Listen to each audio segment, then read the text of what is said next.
Zde si nyní můžeme ukázat názorně, co se dá s lazurovacím lakem Lazurol V jakékoliv dekorační techniky provést. Zde jsme si kousek desky napenetrovali budovu litem V, na to jsme například použili do Perfect, ale můžeme použít i třeba pro latex. A teď si představte, že toto je zeď, vezmete lazurovací lak, třeba štětec, můžete štětcem, houbou, čímkoliv vás napadne a můžete například takovéto efekty vytvářet na zdi.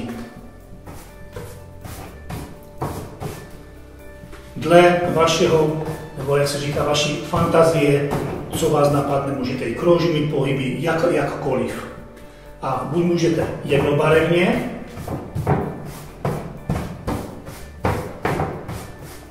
necháte to chvilku samozřejmě zaschnout, ale můžete třeba vzít ještě jeden odstín třeba a můžete do toho zajet dalším odstínem. A takovéto různé techniky se dají vytvářet, jak říkám, to, co vás napadne. V podstatě vždycky, když budete dělat novou zeď, tak vlastně vytváříte originál. Nikdy to nejde dělat stejně. A za další musí to vždy dělat jedna ruka. Nesmí to dělat dva, protože má každý jiný rukopis ruky. Takže takhle můžete stále přidávat tak, jak vás napadne. Jo? A zase můžu třeba tu probarvenou, tady tu fialovou, a zase můžu takhle si hrát, jak vás napadne. Další věc je, až to samozřejmě pořádně proschne, je to plně umyvatelné, ale můžete na to, aby ten efekt, ta zeď byla luxusnější, použít právě ten matný lak Dekoven, který má v sobě ty šupinky té slidy. A jak jsem se již minule zmínil, při odrazu světla nebo slunce se vám to krásně třpítí, takže vlastně tu zeď máte vlastně takovou luxusní. Další věc si můžeme ukázat, je, co se dá vytvořit s profinishem, s tím stěrkovým tmelem. Zase říkám podle svojí vlastní fantazie, jsme si natáhli profiniš ten stěrkový tmel, do toho jsme si urobili, jak říkám, podle fantazie, veškeré jaké ty dekoračky, rihy a takové ty věci. Toto samozřejmě musíme nechat zaschnout, aspoň 2 dny, abychom ten tmel při nanášení toho lazovacího laku nezničili. Po zaschnutí se vezme lazura, vlastně to, co tady to děláme, zase jakékoliv odstínu, jak chceme, a můžeme zase dělat buď naneseme, takhle to vybarvíme,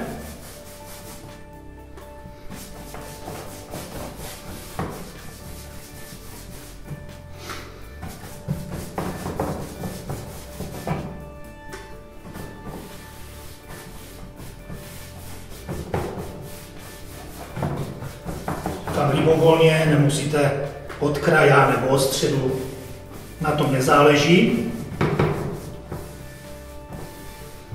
To je jeden způsob nanešení a teďko buď vezmeme si plně to hladítko a vezmeme a teď to stáhneme a jak to stavujeme, tak vidíte, vlastně nám ten efekt toho stěrkového tmele, co jsme si vytvořili, jde vlastně vidět.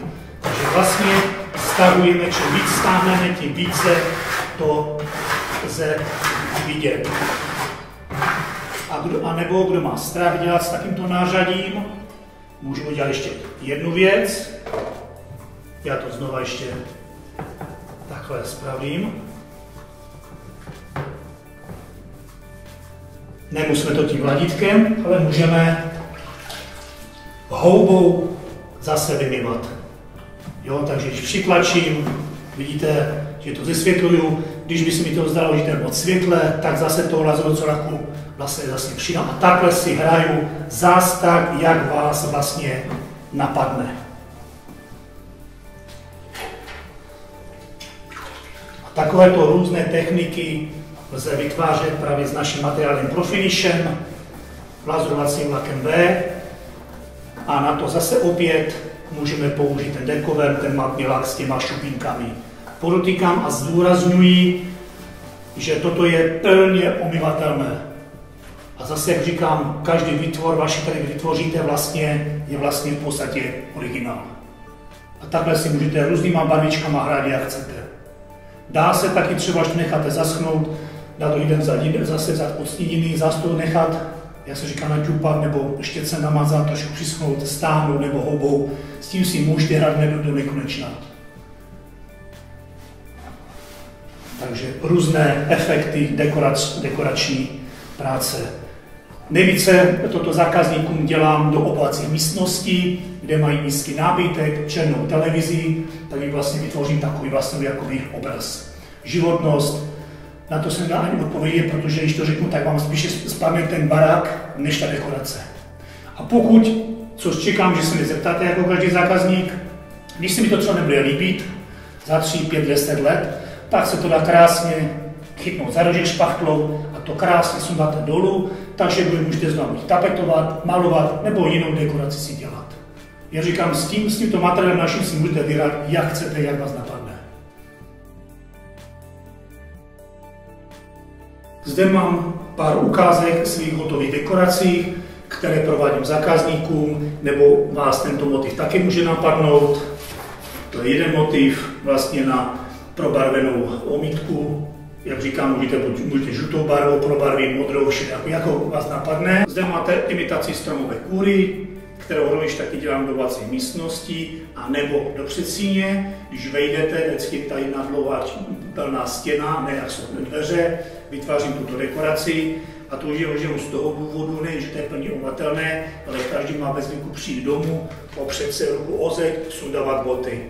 Takže tam toto je ideální, tato dekorace, plně omatelná, jak jsem se již zmínil, dávám. A nebo potom tady máte ještě jednu, takovou luxusnější, která na 99,9% dělám do oblovací místností, je to imitace ledového kamene. A já zase jsem říkal, zase různá škála barevných hostínů, tak jak si zákazník vybere.